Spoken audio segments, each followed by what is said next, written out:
말씀은 창세기 3장 14절에서 21절 말씀입니다. 창세기 3장 14절에서 21절까지 우리 한 절씩 교독하고 마지막 말씀은 같이 읽도록 하겠습니다. 여호와 하나님이 뱀에게 이르시되 내가 이렇게 하였으니 내가 모든 가축과 들의 모든 짐승보다 더욱 저주를 받아 배로 다니고 살아있는 동안 흙을 먹을지니라.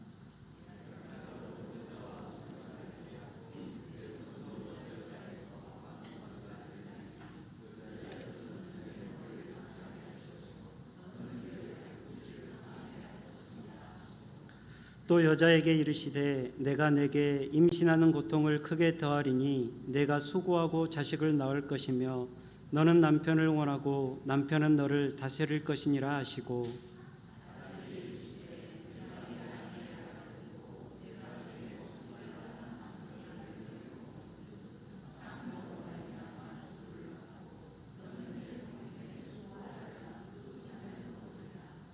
땅이 내게 가시덤불과 엉겅퀴를 낼 것이라.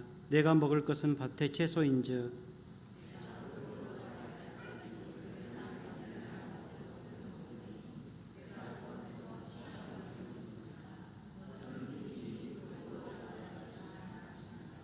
아담이 그의 아내의 이름을 하와라 불렀으니 그는 모든 산자의 어머니가 됨이더라.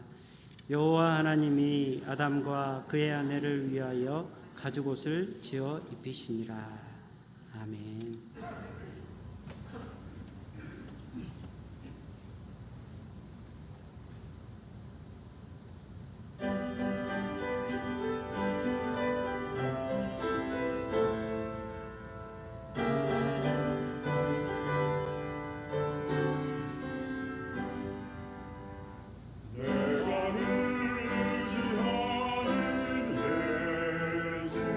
나의 창조인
격려하도록 하겠습니다. 제가 한 분을 빼뜨린 것 같아요. 지난주에 소개했는지 모르겠는데 우리 안태정 성도님 남편 우리 형준이 우리 준환이 아버님 오셨는데 제가 빼뜨렸어요. 죄송해요. 한 번만 일어나서 주시면 우리 격려하도록 하겠습니다. 한국에서 잠깐 다니러 오신 것 같은데 또 여기 계시는 시간이 정말 행복한 시간이 되기를 축복합니다. 제가 미숙하다 보니까 한눈에 성도님들이 안 들어와서 이렇게 됐습니다. 죄송한 마음이 있고요. 오늘 말씀이 참 쉽지 않은 말씀이죠. 때로는 우리에게 피하고 싶었던 그런 말씀이기도 한데 오늘 말씀의 제목을 제가 본래는 그렇지 아니하니라라고 이렇게 정해봤어요. 말씀을 준비하면서 제목 정하기가 너무 힘들더라고요. 이게 참 제목 정하기가 쉽지가 않습니다. 그런데 어떻게 할까 고민하다가 예수님이 말씀하신 이 말씀이 생각났어요. 그래서 오늘 말씀의 제목으로 사용을 하게 됐습니다. 마태복음 19장을 보면 바리새인들이 율법을 들고 오는 거예요. 모세의 율법을 들고 와서 예수님, 모세의 율법에는 이혼해도 된다고 나와 있습니다. 이혼 증서를 줘서 아내를 내보내기만 하면 이혼해도 괜찮다라고 이야기하고 있습니다. 예수님, 그런 거죠? 라고 이렇게 물었습니다. 여러분 생각은 어떠십니까? 예수님은 이 바리새인들의 질문에 모세가 너희 마음의 완악함 때문에 아내 버림을 허락하였거니와 본래는 그렇지 아니하니라 라고 말씀합니다. 본래는 그렇지 아니하니라. 여기 나온 본래는 이라는 말은 헬라어로 아프 아르케스라고 이렇게 표현이 되어 있는데 이 뜻은 창조로부터, 근원으로부터, 한마디로 무슨 얘기예요? 하나님이 너희를 지으실 때는 그렇게 짓지 않으셨다라는 말씀이에요. 바리새인들은 율법에 정통한 사람들답게 당시에 실정법의 역할을 했던 율법을 들고 모세의 율법을 예수님에게 삶의 기준으로 제시하는 거예요. 요즘으로 말하면 캐나다 법이 있죠.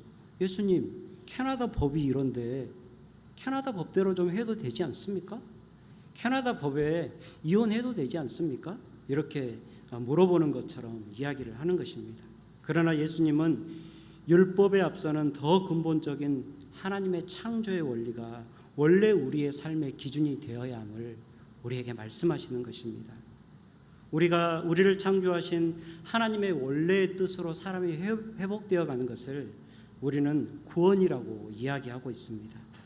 하나님께서는 모세를 통해서 이혼의 법을 주셔야 했지만 원래는 그것이 전혀 아닌 사람을 향한 본래의 하나님의 마음, 가정을 향한 본래의 하나님의 뜻이 있다라는 것입니다.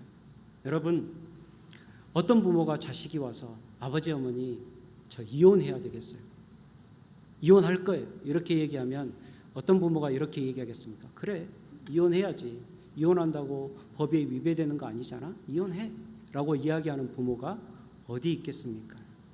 혹시나 자녀가 정말 그러한 상황에 처해서 그것을 허락해야 한다면 그래 어쩌겠니, 네가 그렇게 살아도 살 수만 있다면, 그렇게 살아도 네가 행복하다면 그래 어쩔 수 없지.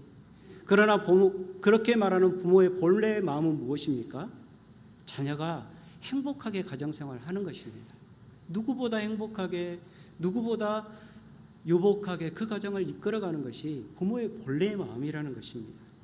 여러분, 에덴 동산에서 주어진 하나님의 결혼법에는 이혼의 가능성이라고는 찾아볼 수 없습니다. 남자가 그 부모를 떠나 여자와 한 몸을 이룰지라 라고 이야기하셨지만 하나님이 그 뒤에 수틀리면 헤어져 라고 이야기하셨습니까? 전혀 그렇지 않습니다. 하나님은 단 한 번도 이혼의 가능성에 대해서 언급하지 않았습니다. 그러나 인간이 타락했습니다. 인간이 타락한 이후에 세상을 보니까 당시에 여자가 너무나 약자인 거예요.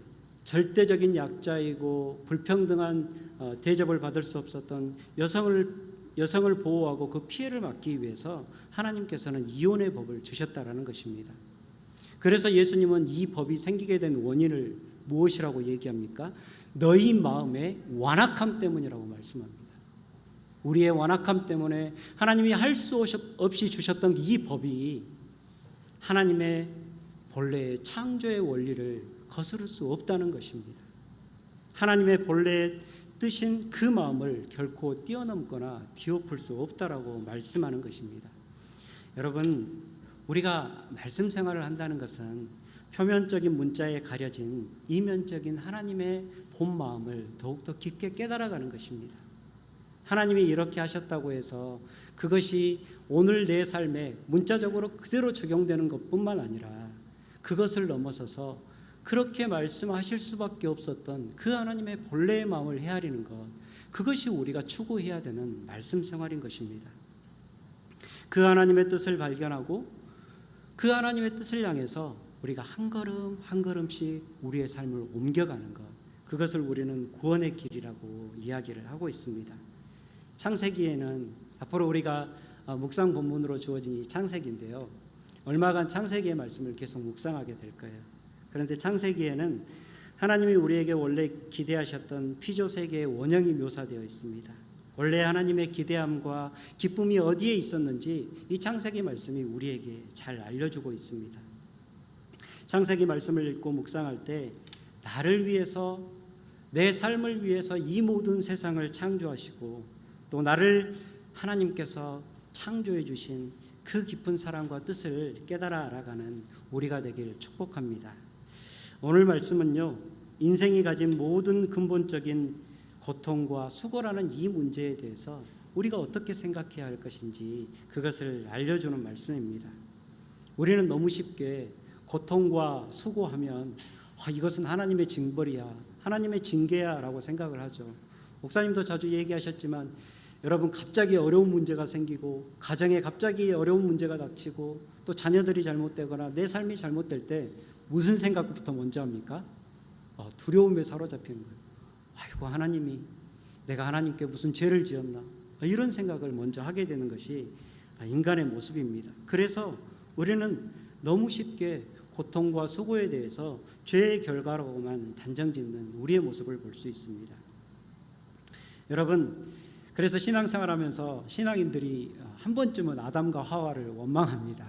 인생이 마음대로 안 될 때, 가정이 마음대로 안 풀릴 때, 또 삶이 마음대로 사라지지 않을 때, 힘들 때 아담과 하와는 왜 죄를 지어서 나를 이 고생을 하게 하나, 이런 농담 섞인 푸념을 하기도 합니다. 그러나 오늘 말씀을 잘 들여다보면 하나님께서 고통과 수고를 비록 주셨지만 또 그 고통과 수고 때문에 우리는 가끔 우리의 입에 불평을 담게 되지만 그런 우리의 삶, 고통과 수고가 있는 우리의 삶이 얼마나 큰 하나님의 사랑을 입은 삶인지 우리는 깨닫게 되는 것입니다. 오늘 그것을 깨닫는 은혜가 있기를 원합니다. 말씀을 통해서 생각해야 될 하나님의 사랑은 첫 번째로 나를 절대적으로 존중하고 지지해 주시는 그러한 사랑입니다. 여러분, 요즘 한국의 지지율 얘기를 하면서 콘크리트 지지층 이런 얘기를 많이 하죠. 여러분, 우리 인생을 향한 콘크리트 지지층이 있다면 그것은 바로 하나님의 사랑입니다. 여러분, 그것을 믿으시길 바랍니다. 그럴 때 우리가 세상을 힘있게 살아갈 수 있는 것입니다. 저는 창세기 3장을 읽으면서 사람들이 많은 의문을 갖는 것을 볼 수 있습니다. 어떤 사람들은 이 이야기를 대하면서 하나님은 왜 굳이 선악과를 만들었냐는 것입니다. 목사님, 전도에 나가보면 이 얘기를 진짜 많이 듣습니다. 목사님, 왜 하나님은 굳이 불필요한 것 같은 선악과를 만들어서 사람으로 유혹을 받게 하고 죄에 빠지게 하셨습니까? 선악과 안 만드셨으면 됐잖아요 라고 하나님의 핑계를 대고 하나님께 불평을 늘어놓는 사람들의 모습을 봅니다. 그러나 여러분, 선악과라는 것은 에덴 동산에서 창조주와 피조물을 구분해주는, 하나님과 인간을 구분해주는 유일한 수단이었습니다. 여러분, 하나님이 아담에게 모든 것을 누리게 하셨습니다. 아담에게 아무런 제한을 두지 않으셨습니다. 속된 말로 무슨 짓을 하든지 오케이였습니다. 여러분, 창세기 2장 16절을 보면 하나님은 사람에게 동산 각종 나무의 열매는 내가 임의로 먹으라 라고 이렇게 말씀하셨습니다. 그런데 이 말씀을 공동번역 성경으로 읽어보면 이렇게 번역을 하고 있습니다. 이 동산에 있는 나무 열매는 무엇이든지 마음대로 따먹어라. 여러분, 이것이 바로 우리를 향한 하나님의 본래의 마음인 것입니다. 이것은 단순한 열매의 문제가 아닙니다. 열매를 따먹는 행위는 문자적으로는 음식을 섭취하는 행위이지만 이것은 인간이 누릴 자유를 대표하는 상징적인 행위인 것입니다. 에덴 동산에서 인간은 하나님이 부여하신 최고의 자유, 넉넉한 자유를 이미 누리고 살고 있었습니다. 말씀을 읽으면서 우리 안에 들어야 되는 진짜 의문은, 왜 하나님이 모든 것을 알고 계신다는 그 하나님이 아담과 하와가 선악과에 손을 대는 그 순간 그 사건에 개입하지 않으셨냐라는 것입니다. 여러분, 하나님은 사람에게는 개입하지 않으셨더라도 적어도 사단만큼은 스톱시킬 수 있었습니다. 사단 너 이놈! 하면서 그 순간에 정신이 번쩍 들게 할 수도 있었을 것입니다. 생각해 보면 정말 그렇습니다. 실제로 욥의 경우에는요, 하나님이 스톱시키셨어요. 욥에게 간섭하게 하셨지만 욥에게 철저하게 제한을 두셨습니다. 네가 그의 재산과 그의 소유와 그의 건강에는 손을 댈 수 있지만 그의 생명은 네가 손대서는 안 된다라고 말씀하셨어요. 욥은 정확하게 고난을 받았지만 욥을 시험하였던 사탄은 정확하게 하나님의 이 한계 안에서 움직이는 모습을 우리는 볼 수 있습니다. 여러분, 그런데 창세기 3장의 모습에는요, 하나님이 휴가 가신 것 같아요. 담임 목사님만 휴가 간 게 아니라 하나님도 휴가 가셨어요. 창세기 3장을 잘 읽어보다 보면 우리는 이런 착각을 하게 됩니다. 하나님이 없는 순간에 하나님이 휴가 가셔서, 하나님이 어디 잠깐 다니러 가셔서 잠깐 에덴 동산을 비운 후에 이 사건이 일어났구나. 아이고, 야단 났네, 사단 났네. 여러분, 이런 생각을 우리가 하게 되는 그런 말씀입니다. 여러분, 그러나 그렇지 않습니다. 우리는 우리의 신앙으로 고백합니다. 하나님은 전지전능하시고 무소부재하신 하나님이라고 우리 입술로 고백하고 있습니다. 여러분, 하나님이 이 일들이 일어나는 것을 모르신 것이 아닙니다. 이 일이 일어나는 순간에도 하나님은 사람에게 부여하신 자유의지를 절대적으로 존중하시고 그들이 하는 선택에 무한한 신뢰를 보내고 계신 것입니다. 여러분, 사람이 사탄의 게임에 빠져서 선악과를 따먹을 수 있는 연약함이 있는 것을 하나님이 모르셨겠습니까? 하나님은 알고 계십니다. 여러분, 이 예배당 나가서 여러분 일주일의 삶을 살면서 죄 지을 것 하나님이 모르고 계시겠습니까? 하나님 알고 계십니다. 우리의 연약함을 다 알고 계시지만 하나님께서는 한 번 사람에게 부여하신 자유의지를 절대적으로 존중하셨고 그 자유의지를 기반으로 한 사람의 선택과 결정을 존중하셨습니다. 여러분, 하나님의 이 사랑을 오히려 누가 더 잘합니까? 사탄이 잘합니다. 여러분, 귀신같이 한다는 말 있죠. 진짜 귀신같이 알아요. 사탄이 하나님의 이 성품을 우리보다 잘 이해하고 있기 때문에 이 하나님의 성품을 이렇게 이용하는 것입니다. 자기가 사람을 깨워도 하나님이 사람을 믿기 때문에 그 순간에 하나님이 참고 기다려 주실 것을 알았기 때문에 사탄은 마음껏 하와를 꼬셨습니다. 그리고 하나님의 성품을 악용하여 인간이 죄에 빠지게 하였습니다. 여러분, 창세기 3장 8절에서 15절 사이에는 하나님과 인간과의 대화가 오고 갑니다. 그리고 하나님과 사탄과의 대화도 오고 가는 것을 우리가 볼 수 있습니다. 그런데 하나님과 사람과의 대화와 하나님과 사탄과의 대화에는 아주 큰 차이가 존재하는 것을 우리는 볼 수 있어야 합니다. 사람에게 물어보시는 하나님을 봅니다. 아담에게 물어보십니다. 아담아, 누가 너의 벗었음을 너에게 알렸느냐? 내가 내게 먹지 말라 명한 그 나무 열매를 내가 먹었느냐? 하나님이 지금 모르고 있습니까? 먹은 줄 모르고 있어요? 알고 있습니다. 여자에게도 물어주십니다. 내가 어째서 이렇게 하였느냐? 여러분, 지금 이 대화는 법정에서 이루어지는 대화입니다. 요즘 이상한 변호사 우영우가 넷플릭스 이렇게 아주 인기라고 하는데 여러분 보셨습니까? 네, 보세요. 너무 재밌어요. 저도 성경도 보고 가끔 우영우도 봐요. 판사이신 하나님이요 묻는 거예요. 피고된 사람에게 물어보는 거예요. 여러분, 판사가 피고인에게 변론을 듣는다는 것은요, 그들의 편을 들어주는 최고의 방편인 거예요. 그냥 그들의 죄를 그대로 인정하고 양형을 결정할 수도 있지만 그들의 처지와 입장을 들어보는 거예요. 왜 그렇게 했는지.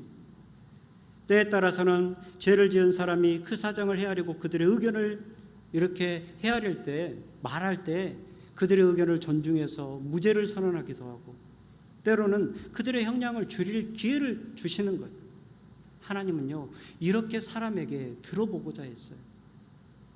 오늘 여러분이 죄를 짓는다 할지라도 하나님은 여러분을 벌하기 이전에 앞서서 여러분 마음을 먼저 헤아리기를 원하실 거예요. 그것이 하나님의 사랑인 거예요. 여러분, 그러나 사단에게 변론의 기회를 주십니까? 사단은 존중받지 못합니다. 우리는 하나님께 존중받고 우리는 하나님께 인정받지만 사단은 인정받지 못합니다. 14절을 보면 뱀에게 하나님이 물어보셨다는 말이 있습니까? 전혀 없습니다. 뱀에는 바로, 사탄에게는 바로 하나님의 사형이 선고되는 것입니다. 이 모든 것을 알고 계셨기에 변론의 여지가 없이 내가 이렇게 하였으니 모든 가축과 들의 짐승보다 더욱 저주를 받아 내가 배로 다니고 내가 평생에 흙을 먹어야 할지라 라고 하나님은 말씀하십니다. 여러분, 하나님은 이렇게 우리를 대접해 주시는 것입니다. 하나님은 때때로 답답하리만큼 우리를 존중하시고 지지하시고 믿어주십니다. 여러분, 제가 목사지만 하나님 뜻대로만 살 것 같습니까? 밖에 나가서 나쁜 짓 많이 합니다. 여러분, 참 하나님이 보시기에 너무 연약한 인간입니다. 그래서 바울 사도와 같은 사람도 탄식하지 않습니까? 오라, 나는 공고한 자라, 이 사망의 몸에서 누가 나를 건져내랴. 그러한 탄식이 오늘 우리 모두 가운데도 있다라는 거예요. 성령의 뜻대로, 하나님 뜻대로 살아보고 싶지만 잘 안 돼서 어쩔 때는 하나님께 기도하는 거예요. 하나님, 제 그냥 손발을 꽁꽁 묶어주세요. 제 혓바닥을 꽁꽁 묶어주세요. 성령님, 그래서 옴짝달싹하지 못하고 숨 쉬는 것 외에는 하나님 뜻대로만 하게 나를 묶어주시고 나를 붙잡아 주세요. 이렇게 얘기합니다. 이렇게 기도합니다. 그런데 여러분, 생각해 보십시오. 하나님이 여러분의 그런 기도 들어주시는 거 보셨습니까? 우리 김일민 집사님 여기 계신데, 우리 장로님 여기 계신데, 오늘 예배 드리면서 하나님, 온전히 하나님의 뜻대로만 살게 해주십시오. 세상에 나가서 그렇게 기도해 놓고 하나님이 진짜로 뜻으로 확 붙잡아가지고 나는 내 뜻 아니면 아무것도 안 돼! 이러면서 탁 잡아 앉혀놓고 하나님 뜻대로 살게 하는 거 보셨습니까? 여러분, 그런 하나님이 아니시라는 것입니다. 그렇게 기도해 보지만 성령님은 결코 우리에게 그런 식으로 임하지 않습니다. 그렇게 사람을 자신의 의지와 상관없이 아무렇게나 쥐고 흔드는 것은 바로 귀신의 역사이고 사탄의 역사라는 것입니다. 여러분, 창조주이시면서도 피조물인 우리를 절대적으로 존중해 주시고 여전히 신뢰하시고 기다리시는 그 하나님의 사랑, 본래의 사랑을 우리가 깨닫기를 원합니다.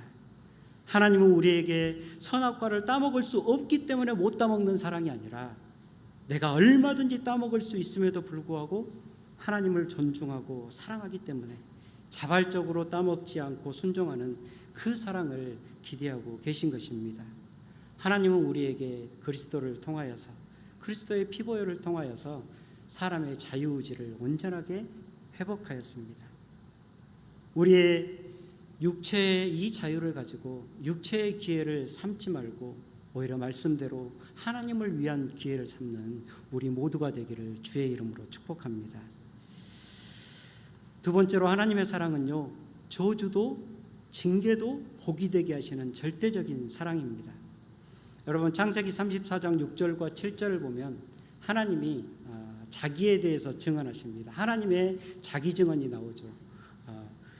어떻게 증언하시느냐? 여호와라 여호와라, 자비롭고 은혜롭고 노하기를 더디하시고 인자와 진실이 많은 하나님이라. 인자는 천대까지 베풀고 악과 과실과 죄를 용서하리라. 그러나 벌을 면제하지는 아니하고 아버지의 악행을 자손 3, 4대까지 보응하리라 라고 말씀합니다. 여러분, 이 말씀은 하나님이 언제 주셨을까요? 인자를 1000대까지고 그리고 보응은 자손 3, 4대까지니까 너무 좋은 말씀이잖아요. 이스라엘 백성들이 순종하고 이스라엘 백성들이 하나님을 붙잡고 따를 때 이 말씀을 주셨을까요? 아니에요. 이 말씀은요, 바로 이스라엘 백성들이 출애굽한 지 며칠 되지도 않아서 금송아지 만들어서 그 난리 피우면서 우상 숭배하고 하나님을 경멸하고 멸시한 후에 바로 이 말씀을 하나님이 모세에게 선포하십니다. 무슨 얘기예요? 네가 무슨 짓을 해도 나는 너를 사랑하겠다라는 하나님의 자기 결단인 거예요. 여러분, 우리는 이 하나님의 사랑을 헤아릴 수 있어야 합니다. 천이라는 숫자와 사라는 숫자는 숫자적으로 비교해도 비교할 수 없는 그러한 수치입니다. 하나님께서는 우리의 작은 순종이라도 기억해 주시는 하나님입니다. 여러분 평생에 지금 여러분이 잘해서 잘 살아가고 있는 것 같죠? 아니에요. 제가 여러분보다 훨씬 짧은 인생을 살았지만 제 경험으로는 그렇지 않아요. 저는 오늘도 연약하고 오늘도 무너지고 오늘도 부서지지만 하나님은 내 인생의 순간에 단 한 번 있었던 그 하나님을 위하여 드렸던 작은 사랑, 그 하나님을 위하여 했던 작은 수고, 그 헌신 기억하시고 그 작은 것 붙들고 하나님은 우리를 끝까지 붙들고 계신 거예요. 여러분, 그러나 생각해 보십시오. 우리는 오늘 또 많은 죄를 짓습니다. 수없이 많이 무너집니다. 그러나 하나님은 우리가 다시 십자가 앞에 나오기만 하면 그것을 그냥 완전히 잊어버리시는 사랑의 하나님이십니다. 여러분, 이 하나님을 우리가 다시 발견하게 되기를, 본래 사랑하신 그 하나님의 사랑을 우리가 다시 발견하는 우리가 되기를 축복합니다. 창세기 5장 5절을 보니까요, 아담은 죽어야 되잖아요. 선악과 따먹었잖아요. 죽어야 하잖아요. 그런데 창세기 5장 5절을 보니까 아담이 930세를 살고 죽었다고 말씀하고 있습니다.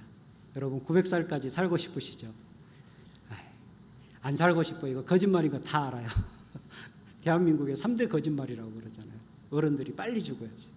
여러분, 우리의 마음이, 하나님께서는요 900년이라는 인생의 기회를 아담에게 다시 부여하십니다. 아담이 이 선악과를 따먹고 얼마나 큰 두려움에 사로잡혔겠어요. 오늘 죽을까? 내일 죽을까? 모레 죽을까? 죽을 날만을 기다리는 인생이 되어버린 거예요.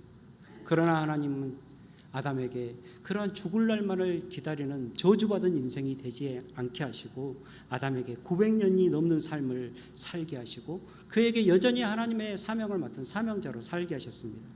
창세기 5장 3절과 4절을 보면 아담은 130세에 자기의 모양, 곧 자기의 형상과 같은 아들을 낳아 이름을 셋이라 하였고 이 셋을 낳은 후에 800년을 지내며 자녀들을 낳았다라고 말씀을 하고 있습니다. 독일 성서공회판 성경의 주석에는 이 말씀에 대해서 이렇게 설명을 하고 있더라고요.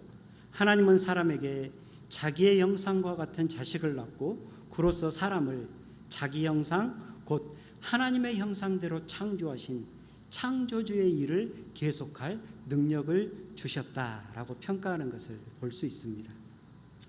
여러분, 창세기 1장 28절에는 하나님께서 사람에게 명령하신 최초의 축복이자 하나님의 대리인으로서 인간에게 부여하신 사명이 나옵니다. 생육하고 번성하여 땅에 충만하라, 땅을 정복하라, 땅을 다스리라. 비록 죄를 범하고 죽음에 이르는 벌을 받았지만 아담은 여전히 하나님의 대리인과 사명자로 일할 기회를 부여받는 것입니다. 하나님은 여전히 아담에게 기회를 부여하십니다. 그저 아이들 낳고 기른 것밖에 한 일이 없는 것 같지만 하나님은 아담의 삶을 900년 동안이나 900년을 넘는 오랜 시간 동안 하나님의 형상이 깃든 하나님의 창조의 능력을 받은 동역자로 삼아주신 것입니다. 여러분, 아담의 인생은 더 이상 죽을 날만 기다리는 저주의 인생이 아니라 오늘 주신 하나님의 은혜로 내일을 살고 내일 더 주실 하나님의 은혜의 모레를 살고 그렇게 살아가면서 끝까지 하나님의 사명에 참여하는 그러한 복된 삶을 살 수 있게 하셨다라는 것입니다. 여러분, 오늘 말씀 20절을 보면 아담은 그 아내의 이름을 하와라고 불렀습니다. 하와는 지금까지 이름이 없었습니다. 그냥 여자라고만 불렸어요. 집에서 누구에게 여자 하고 부르면은 기분이 좋겠어요? 그렇지 않아요. 지금까지 근데 이름이 없이 살았어요. 이름이 아닌 이시야, 이시에게서 나온 이시야, 남자에게서 나온 그냥 여자라는 이름으로 불린 거예요. 그런데 이 선악과를 따먹고 세상에 죄를 끌어들이고 죽음을 맞이할 수밖에 없는 이 하와에게 아담은 히브리어로 생명을 뜻하는 하야라는 이름을 붙여줍니다. 여러분, 죽은 자가 오히려 모든 산자의 어머니, 모든 생명의 근원이고 모든 살아있는 것의 어머니가 되게 하시는 은혜를 이 하와가 누리는 거예요. 우리 성경 선생님 이제 얼마 있으면 출산을 하게 될 것 같아요. 부모님들이 그런 얘기를 하죠. 뭐를 봐야 아기가 나온다? 별을 봐야. 그냥 죽을 때까지 가는 거예요. 사실은 여성은 출산의 고통이라는 게 이미 죽음이라고 하더라고요. 아기도 낳아보지 않은 제가 이렇게 얘기하니까 참 주제넘습니다. 근데 죽어야 한 명의 삶을 출산하게 되는 그 은혜를 입게 되는 거예요. 성경에 나와 있죠. 해산의 수고와 고통이 있지만 생명을 얻은 기쁨이 얼마나 크고 놀라운지 그 생명을 품에 안아본 후에는 어떻게 한다고 그래요? 그 생명을 다시 출산할 마음을 품게 되는 거예요. 그래서 엄마들이 아기가 너무 이쁘니까 아기 낳을 때는 죽어도 안 나 하다가 어떻게 돼요? 아기가 너무 이쁘니까 그래도 또 나와서 길러야지. 금방 그 고통을 잊어버리고 그렇게 되는 것을 보게 되는 것입니다. 여러분, 하와는요 이 은혜를 입게 되는 거예요. 죽을 것만 같았던 하나님이 부여하신 그 고통을 통해서 하나님의 생명, 하나님의 형상을 닮은 자손을 이 땅에 번성해가는 그러한 은혜를 하와가 입게 되는 거예요. 아담이 잘나봐야 아담이에요. 결국 사명은 누가 감당하는 거예요? 여자가 감당하는 거예요. 이 은혜를 아담이 입게 되는 거죠. 여러분, 우리는 창세기 3장에 나온 복음을 원시복음이라고 그래요. 네 후손이, 여자의 후손이 사탄의 머리를 상하게 할 것이다. 하와는요 입을 악물고 고통하면서 아기를 낳는 그 순간마다 기대함으로 벅차올랐어요. 이 아이가 사탄의 머리를 상하게 할 것이다. 이 아이가 하나님의 이 복음을 완성할 것이다. 바로 이 기대함으로 하와의 삶이 여전히 연장되고 하와의 삶이 여전히 하나님 주신 복으로 가득 찼다라는 것입니다. 여러분, 오늘 성경에 나온 또 하나의 저주처럼 보이는 게 있습니다. 18절과 19절을 보면 하나님은 땅이 아담에게 가시덤불과 엉겅퀴를 낼 것이라고 말씀하고 있어요. 이것 때문에 아담은 죽을 때까지, 흙으로 돌아갈 때까지 얼굴에 땀을 흘려야 먹고 살 수 있는 거예요. 여러분, 오늘 또 고단한 인생을 살고 계시죠. 이 무더위에 땀을 흘려야 먹고 살 수 있는 우리의 인생이 있다라는 거예요. 우리는 이 엉겅퀴와 가시덤불 같은 인생의 장애물, 이 인생의 문제들이 우리의 삶에 없기를 원합니다. 아무도 인생에 이러한 것들이 없었으면 하지만 누구에게나 수고와 고통은 존재하더라는 거예요. 제가 목회자가 된 지 다른 분들에게 비기겠습니까? 그런데 많은 성도들의 가정을 신방했어요. 그런데 성도들의 가정을 신방할 때마다 놀라는 거예요. 저분에게는 아무런 문제 없을 줄 알았는데, 이 가정에는 진짜 평안하기만 할 줄 알았는데, 가정을 방문해서 같이 기도하고 기도의 제목을 나누고 기도하다 보면 어느 가정에나 문제가 있다라는 거예요. 문제 없는 가정 하나도 없고 고민 없는 사람 하나도 없고 하나님 앞에서 그 삶의 고통과 신음을 기도하지 않는 사람이 하나도 없더라는 거예요. 제가 그것을 보면서 그분 앞에서 대놓고는 말 못했어요. 그것이 복인 줄 아세요? 큰일 나잖아요. 그 문제가 복인 줄 아세요라고 어떻게 얘기해요? 그래서 축복해드리고 또 함께 이 문제를 극복할 수 있도록 같이 기도해드리고 나오지만, 나오면서 혼자 생각하는 거예요. 저런 가정에도 하나님이 인생에 문제를 주시는 것이 진짜 하나님의 복이구나. 여러분, 제가 새벽 기도 때에도 한번 예화를 든 것 같아요. 제가 대전에 부목사로 있을 때 소망교회 원로 목사님이신 곽선희 목사님을 이렇게 모시고 한 2번 정도 부흥회를 한 적이 있었어요. 근데 목사님이 목회자들을 사랑하시는 마음에 꼭 목회자들만 따로 불러요. 그래서 장로님도 안 계시고 아무도 안 계실 때 우리 목회자들만 불러서 같이 식사를 하시면서 이런저런 질문도 주고받고 또 이렇게 이야기를 하는 그런 시간들을 꼭 가졌어요. 근데 한 번은 목사님이 식사를 하시다 이런 얘기를 하시더라고요. 나는 장로님들이 앞에서 대표 기도하시면서 나라가 잘 되게 하여 주시고 성도들의 경제가 회복되게 하여 주시고 아픈 것들이 낫게 하여 주시고 이런 기도하면 절대로 아멘 안 해 그러시더라고요. 이 목사님이 저게 무슨 얘기인가? 저는 몰랐어요. 이게 무슨 소리지? 하고 이렇게 그 귀를 기울이고 있는데 목사님이 그렇게 얘기를 하시더라고요. 목사님들, 성도님들이 잘 되고 사업이 잘 되고 복되고 부자 되고 안 아프고 살만하고 모든 것이 좋으면 하나님 잘 믿을 것 같지? 아니야. 내 경험으로는 다 하나님 떠나. 그럴 때는 다 하나님 모른 척하고 외면하고 다 자기가 잘 돼서 잘난 줄 알고 자기가 잘해서 지금까지 온 줄 알고 하나님 무시하고 멸시. 그래도 어렵고 힘들어야 하나님 찾지. 어렵고 힘들어야 내 인생 하나님 붙들어야 되는 인생인 줄 알지. 내 인생 문제 있어야 하나님께 더 깊이 나아가지. 목사님이 이런 얘기를 하시면서 자기는 잘 되라는 기도에는 절대 하면 안 한다고 이런 얘기를 하시더라고요. 여러분, 이거예요. 모든 것이 잘 되면 마음에 평화가 가득할 것 같지만 엉겅퀴와 가시덤불을 걷어내면서 우리에게 주어지는 유익이 있다라는 거예요. 아담은 밭에 그동안 나지 않았던 엉겅퀴와 가시덤불 이것 때문에 농사 못 지으니까 날마다 그 잡초를 걷어내면서 하나님을 생각했을 거예요. 그래, 내가 하나님 무시하다가 여기까지 왔지. 다시는 하나님 잊어버리지 말아야지. 그래, 우리 하나님 은혜로 사는 거지. 여러분, 인생의 문제와 가시덤불은, 인생의 문제와 엉겅퀴는 여러분에게 하나님을 기억하게 하는 축복의 통로임을 믿으시길 바랍니다. 여러분, 진짜 이거예요. 시편 139편 16절과 17절을 보면 다윗은 이렇게 고백합니다. 내 형질이 이루어지기도 전에 주의 눈이 나를 보셨으며 나를 정한 날이 한 날이 되기도 전에 주의 책에 다 기록되었습니다.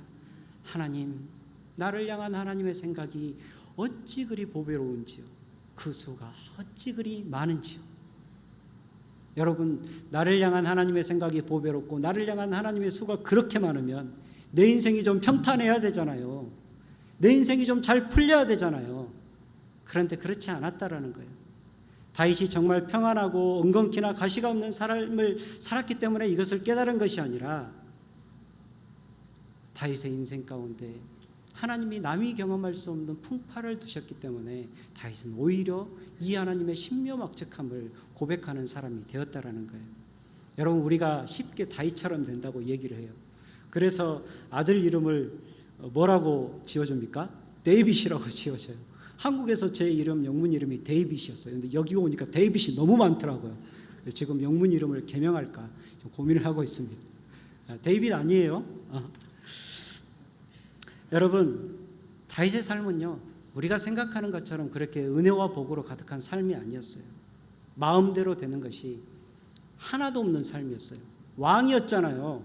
왕이 아니고 신하고 종이면 마음대로 없는 것이 너무나 당연하게 받아들여지는 인생이었는데 다윗은 왕이었어도 제 뜻대로 할 수 있는 게 하나도 없었다고요. 여러분, 아내가 말을 들어줍니까? 여러분, 미갈 보세요. 미갈. 다윗이 하나님께 찬양하고 경배하고 춤추니까 뭐라고 그래요? 저런 왕이 방자하게. 저 무슨 짓이야? 여러분, 아내에게 무시당해 본 남편의 마음을 아십니까? 다윗 아시나 보네요. 왜 웃으세요? 다윗의 마음이 이거였어요. 여러분, 왕이었습니다. 그런데 자식이 마음대로 됩니까? 우리 모두 자식처럼 마음대로 안 되는 것 없죠. 2살 난 유나도 마음대로 안 돼요. 여러분, 암논을 보세요. 큰아들이에요. 장자예요. 그런데 그 못된 짓을 저지르고 동생의 손에 죽잖아요. 압살롬을 보세요. 그렇게 용서하라고 그렇게 위로하고 그렇게 다스렸건만 압살롬이 마음대로 됩니까? 형제인 암논을 죽이고 나중에는 그도 분이 안 풀려서 아버지를 향해서 아버지 목에 칼을 들이대는 거예요. 이게 다윗의 가정이었어요. 여러분, 그렇다고 왕인데 백성이 마음대로 됩니까? 다윗이 도망갈 때 돌을 던집니다. 먼지를 뿌리고 돌을 던져대면서 뭐라고 얘기합니까? 가거라, 가거라, 저주받은 자여 가거라. 여러분, 요즘도 무서워서 함부로 나라님 욕을 못하는 세상인데 옛날에는 왕이라면 절대 권력이었어요. 근데 다윗은 이런 백성들을 보고 살았다고요. 여러분, 그렇다고 왕이니까 부하가 신하가 마음대로 됩니까? 다윗이 요압을 보면서, 요압의 형제들을 보면서 뭐라고 고백한지 아십니까? 하나님, 내가 왕이 됐긴 했는데 오늘 왕 된 내가 하나도 힘이 없어서 저 수루야의 아들들을 어찌할 바를 모르겠습니다. 하나님, 하나님이 헤아려 주십시오. 이렇게 고백해야 했던 것이 여러분 다윗의 인생이었어요. 여러분, 다윗처럼 되기를 원하십니까? 이제 좀 감이 오시는 모양이거든요. 함부로 다윗처럼 된다고 하면 안 됩니다. 여러분, 그러나 생각해 보십시오. 다윗이 평안함을 누리던 시절에는요, 왕궁에서 정말 평안하게 거닐다가 죄에 빠지는 그러한 우를 범하고 말았습니다. 그러나 다윗은 이 고통 중에서 누구를 찾았습니까? 하나님을 찾게 되고, 이 고통을 통하여서라도 나를 붙들고 계시는 창세전에 나를 향한 그 하나님의 계획, 그것을 깨닫게 된다라는 것입니다. 여러분, 빌리 그레이엄 목사님이 제가 찾아보니까요, 굉장히 오래 사셨더라고요. 백수를 하셨어요. 100세 이상을 살고 이렇게 돌아가셨는데, 그분이 90세가 넘어가니까 이제 아프기 시작하는 거예요. 90세 넘어가서 아프기 시작하면요, 천만다행입니다. 그 전에 사람들 다 아프잖아요. 근데 빌리 그레이엄 목사님이 이렇게 제자들이 찾아와서 목사님 건강하셔야죠, 목사님 위해서 건강하시라고 기도하겠습니다, 이렇게 얘기하니까 그 제자들을 향해서 이렇게 얘기합니다. 나 건강하라고 절대 기도하지 말어. 나 건강하기 위해서 기도하면 절대 안 돼. 내가 건강할 때보다 이 건강이 상하고 아픈 이 육체의 고통 속에서 내가 깨닫는 하나님의 사랑이 더 커라고 이야기를 하는 거예요. 여러분, 고통 중에 하나님을 더욱더 붙잡고 하나님을 더욱더 찾게 되는 여러분이 되시기를 축복합니다. 우리는 말씀뿐 아니라 우리의 삶도 너무 겉으로 드러나는 표면만 볼 때가 많습니다.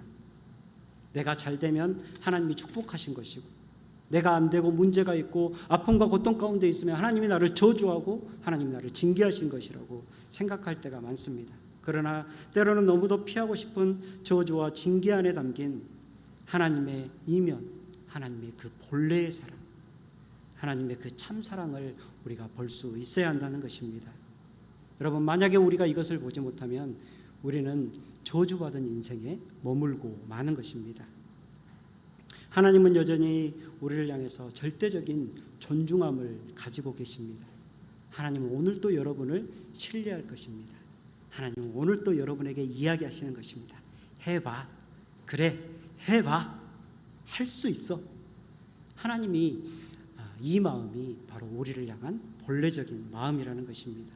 누구보다 우리를 존중하시고, 우리가 우리의 선택으로 걸음을 옮길 때마다 누구보다 우리의 힘이 되어주시고 그 능력의 손으로 우리의 등을 밀어주시는 하나님임을 우리가 기억하는 우리가 되기를 축복합니다. 내 안에 다가오는 엉겅퀴와 가시덤불 같은 문제들이 여전히 내게 있다 할지라도 그것을 고통으로 여기지 않고 복으로 발견하는 우리가 되기를 소망합니다. 우리가 그것까지도 복되게 하신 그 하나님을 발견할 때 이제 그 고통은 더 이상 우리 안에서 고통이 되지 아니하고 오히려 하나님을 향해 더 가까이 나아가게 되는 통로가 되는 것입니다. 여러분, 창세기에서 우리를 창조하실 때 너무 기뻤던 그 하나님의 사랑, 그 하나님의 사랑을 깨닫는 우리가 되길 소망합니다. 우리 옛날 어른들이 속담에 효도는 몇 살까지 다 한다고 그래요? 3살까지 평생 효도는 다 한다고 그래요.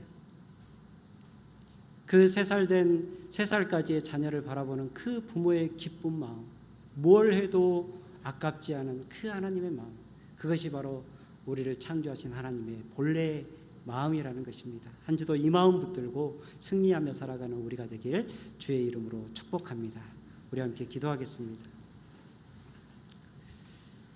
아버지 하나님, 본래 우리를 창조하시고 우리를 붙잡아 주신 그 하나님의 사랑, 그 하나님의 은혜를 오해할 때가 많았습니다. 하나님, 삶의 힘겨움이 다가올 때마다 하나님의 사랑을 더욱 깊이 깨닫게 하여 주시옵소서. 세상에 나가서 아무도 내 편이 되어주지 않을 때 내가 네 편이다, 내가 너를 지지한다, 내가 너를 절대적으로 믿는다라고 먼저 얘기해 주시는 그 하나님의 은혜를 깨닫게 되기를 소망합니다. 말씀 안에서 힘을 얻고 다시 한번 하나님의 사랑 안에서 힘을 얻는 우리가 되기를 원합니다. 하나님 함께하여 주시고 이 한 주간도 우리와 동행하여 주옵소서. 감사하며 예수님의 이름